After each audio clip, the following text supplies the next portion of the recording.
You're watching Sipping Off the Cup on Tequila Aficionado Media. I am Mike Morales on all of our platforms. This gentleman out there is Rick Levy and Escondido.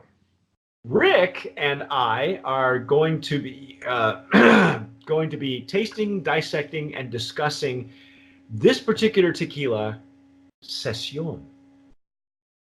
Basically, Rick and I have a session with Sesion. You know, I really like the clean lines on this bottle too. We were discussing another brand just recently, and we were saying how that bottle and the bottle itself was somewhat of a cocktail friendly, bartender friendly bottle where it was easy to handle. This one seems to be fairly easy to handle. It almost handles like a bigger like a 1 liter bottle. Yeah. It's tall and elegant. Yes. So what do we and look, bubbles. See, bubbles, ladies and gentlemen. Lots of shampoo bubbles. Again, as I like to say, that's not an indication of quality, but it's a really good sign. What do we know about Sesion, Rick? Not a lot. We know that it's made at 1513 Tierra de Agaves. Yes, it's a small distillery. All the Luna Azuls come out of there, and Tributo a mi Padre, which I'm really surprised is still in production. For those of you who have been following us over the years, Alex, our founder, Alex Perez, has had an interview with the gentleman who owns that brand. He was a politician in Los Angeles, if I'm not mistaken. I think he or in the state of California. And when he retired, he started this brand in tribute to his father. So Alex, if you look on our website and search that name, you'll find that interview with Alex and that gentleman. So this came with a full line. We're going to be doing the Blanco tonight, and I'm really anxious to taste it because we've heard some rumor and innuendo, but we're not going to go there. We're going to taste it on its merits. Now, just for background information, Sesion is not necessarily a really brand new brand. It is in the United States. Originally, the brand owners are from Australia. I'm still trying to think of my really poor accent. As you can see, Rick is still breaking his open. We've had these for a while. The brand owner, one of them is Jennifer Hawkins, who is a former Miss Universe, and was it her husband, Lisa, that was listed? He's a model and celebrity husband. Okay, so he's a model and celebrity husband. So she's the celebrity. They're almost like a Posh Spice and Beckham kind of couple. And to my understanding, they were having some great traction in Australia. I've been trying to get this brand on Sipping Off the Cuff for a long time. And my understanding now is that they are in the UK and coming to America or already here. And it's been a long time coming. So these folks are celebrities. This is another celebrity-owned brand. And I'm kind of anxious to see. Now I'm using a Stasso Jarrito, but I'm using mine for the higher ABV. I'm using the one with the wider mouth. It's prestige. I don't know if you can see that, but it's got some great legs on it. Yes. It's really coating the glass. And, maybe that's a good thing. We'll find out.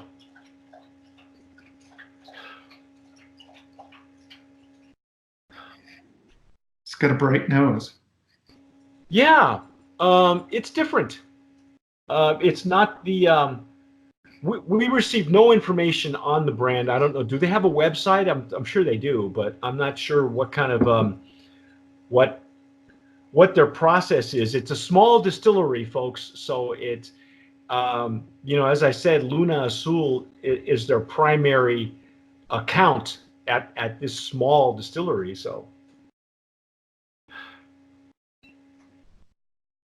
I'm getting like a citrus nose on it.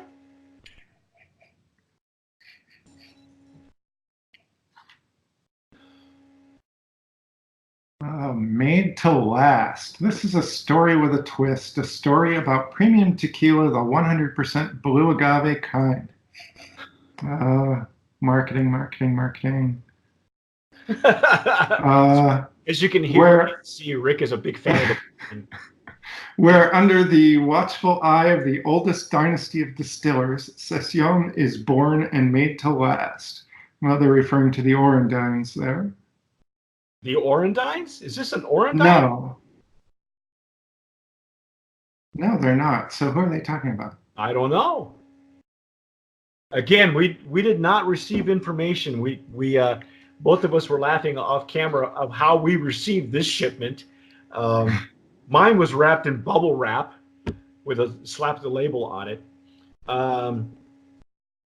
Okay, the label on the back says, a light spiced finish with elements of white pepper, Blanco Sesion tequila is distilled from the blue agave plants of Jalisco.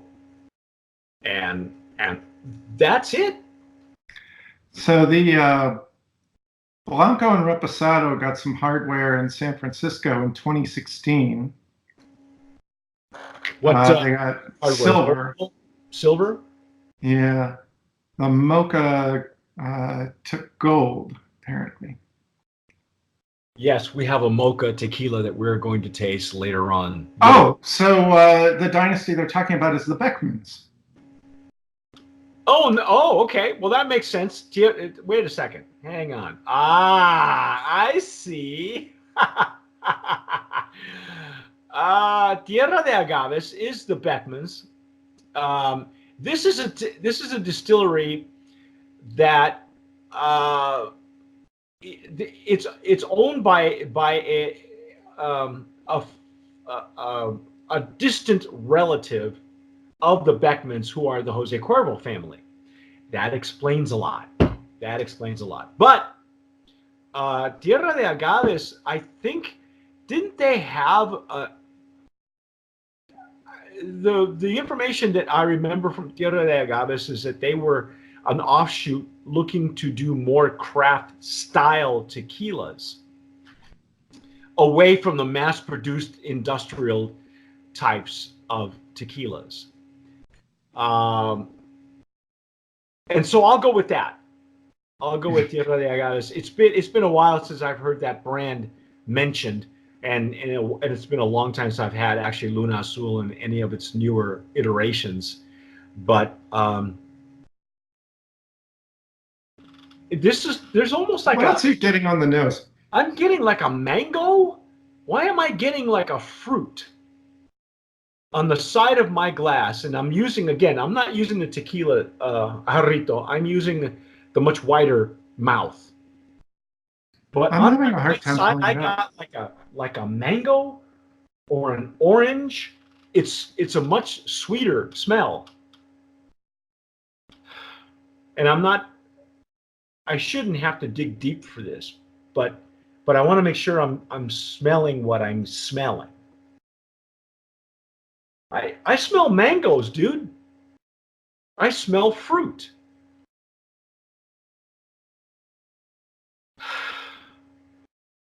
Okay, I gotta taste this. All right, let's go. Let's just maybe go. Maybe the mango will jump out. Maybe the mango.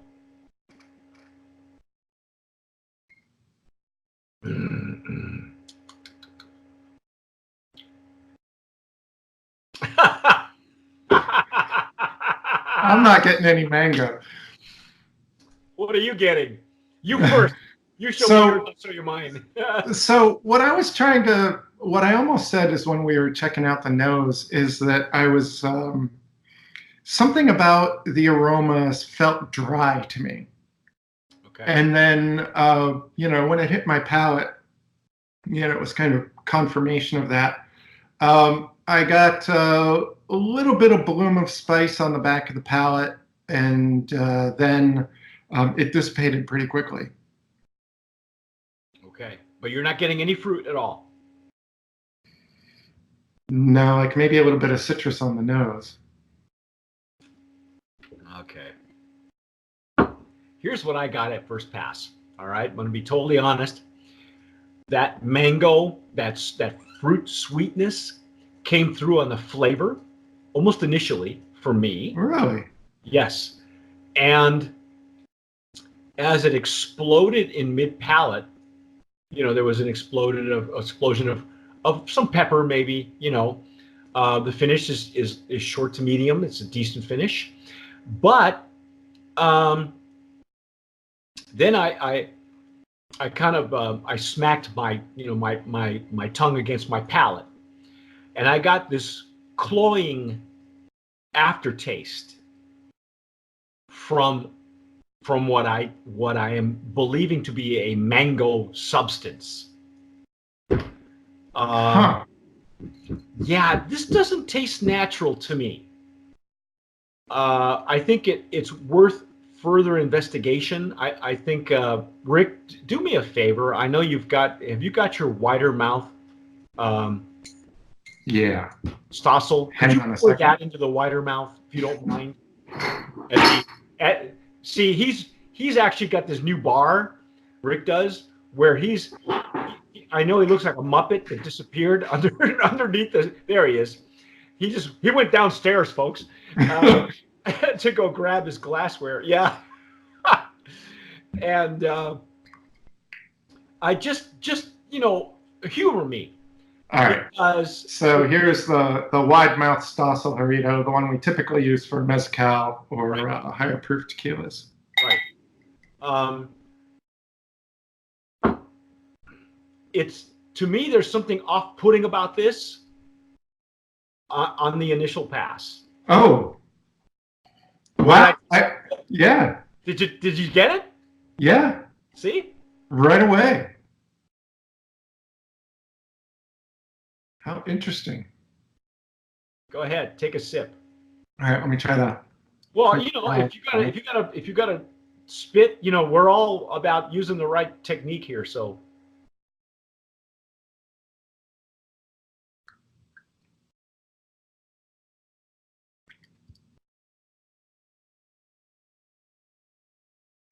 So I'm not getting cloying sweetness. And I'm not getting, any kind of thickness that is, coating the palate, unnaturally. But boy, I can really see what you're pulling out there now on the nose. Yep. Yeah, I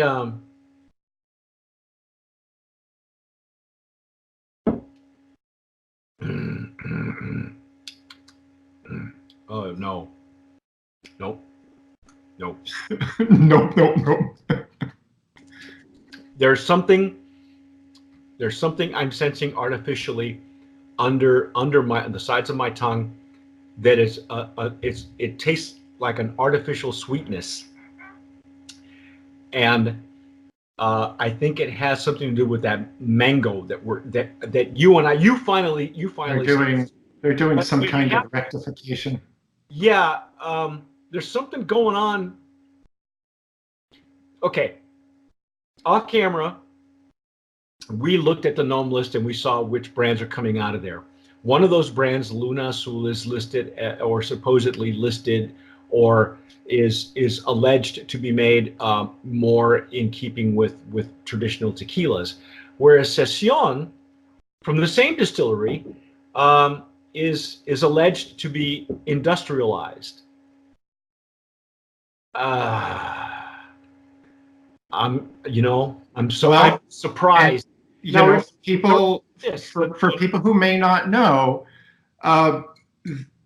they can stamp a gnome number on a tequila that was actually produced somewhere else, as long as that's where it was bottled.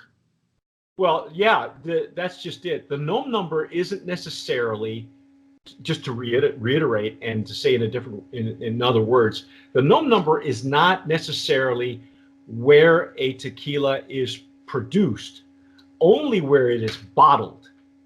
Now there are other brands, because by law it just has to have the NOM number. It doesn't have to tell you what goes on in the background. Some of the more traditional tequilas will say produced and bottled at, and it, I'm not even sure, what does it say? Does it say? It says produced and bottled by Tierra de Agaves. Yeah, well, the official normas only the normas only state that the number is for where the product is bottled, not necessarily where it's produced. Yeah. But the law doesn't talk about the terminology or the wording. It only says that by law there's got to have a freaking number on it. That's it. Okay, so the laws are vague. That's not to say that maybe this is produced there, but in my opinion, this is a manipulated tequila, and probably more so than not. Now, a Blanco tequila, according to those who are using the law that denotes additives in the normas, say that you are allowed to use 1% of additives as long as they're not harmful to human consumption. But a Blanco tequila is not allowed to use additives.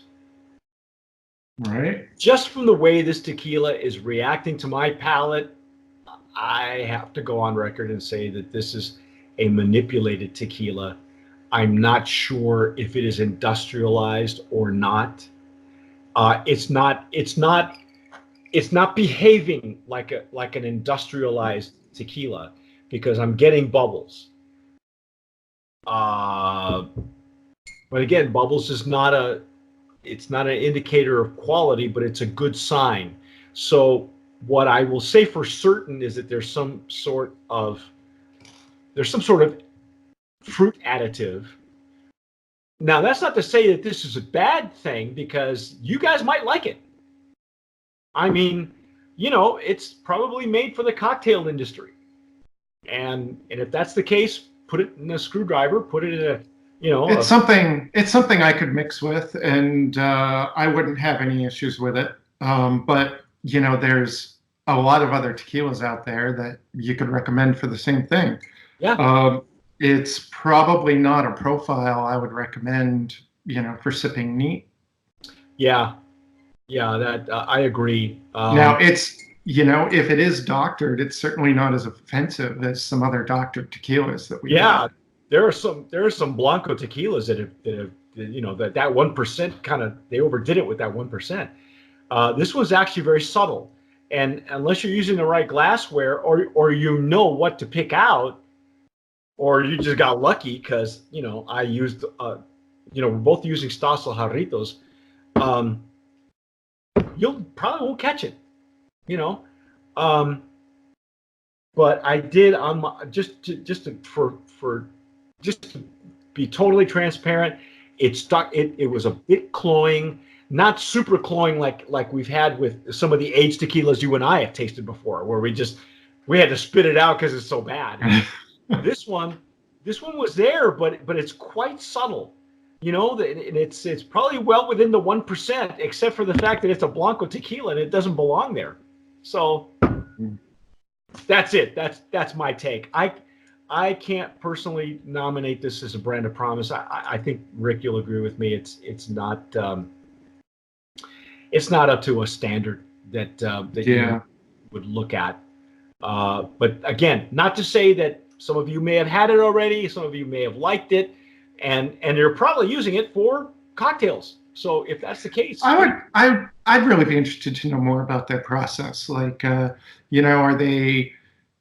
they using champagne yeast or something like that in the fermentation process? Or, but something else that is catching my eye here is that these bubbles are probably staying longer than they should on the top of the bottle. Well, again, I see that on mezcals. You see that, perlas, and I like looking for that. So that and I always keep samples of industrialized tequilas and mezcals on my shelf because they're great examples of what to look for. This is not behaving like an industrialized tequila, because the bubbles are lingering. We have lingering bubbles on the top, and with an industrialized tequila, it's not a thing that you see a lot of. Okay. But I will say that for certain that there's some sort of additive to it. It clung to my palate just lightly, briefly, within that light 1%, but you have to know what you're looking for. And you smelled it. So first Yeah. of all, There is something on the palate that I'm having trouble identifying. well, now you and I have done several column stilled agave spirits, and flavored agave spirits that have been done well, we use Yeah. natural flavoring. Yeah, I'm not getting any artifacts, that are off-putting from the process. With industrialized tequilas, oftentimes, I can pick something out on the nose, or there'll just be something in the flavor that is just like, oh, this is heavily processed, or Yeah. There's some people claim that they can taste a bitterness. There are others who really just make it their job to taste those industrial. When we say industrialized, what we mean is tequilas made with a diffuser. And if you're interested in what a diffuser is, go check out tequilaaficionado.com. There is plenty on that subject of diffusers. But just for now, let's just say it's industrialized. It's an industrialized process. The tequila, in my opinion, is not acting like one, but it is acting like a tequila with some sort of flavoring that is not natural. They can come back to us and say, well, it's because of the sugar content of the agave, or we have mango trees that grow nearby, and all kinds of stories. And I don't believe it, because you and I have had stuff aguardiente that has been made with real fruit from that region, and it doesn't, the real fruit doesn't linger on your palate. It doesn't give an aftertaste. It's there and it's gone, and it's just there to present the aguardiente. We didn't get that on this, and for me anyway, I didn't get that. In fact, on the retro nasal, if you have enough of this, it'll start to come. It's like a good salsa, eventually it starts to get really, really hot in your mouth. It builds in layers. You got to back off, and then when you stop, you got, you taste that the peppers on your palate. So sometimes you'll do that with this. But anyway, that's our short take on Sesion. Will the other ones taste better? Maybe so. We'll find out. See what it's like from a barrel. We'll see. Yeah, we'll see what it's like after that. But that's our take on Sesion Blanco. I am Mike Morales here in San Antonio. That gentleman out there is Rick Levy and Escondido. And you have been watching and listening to Sipping Off the Cuff on Tequila Aficionado Media on every platform you can think of, both audio and visual. And whatever you do, tomar sabiamente. Sip wisely.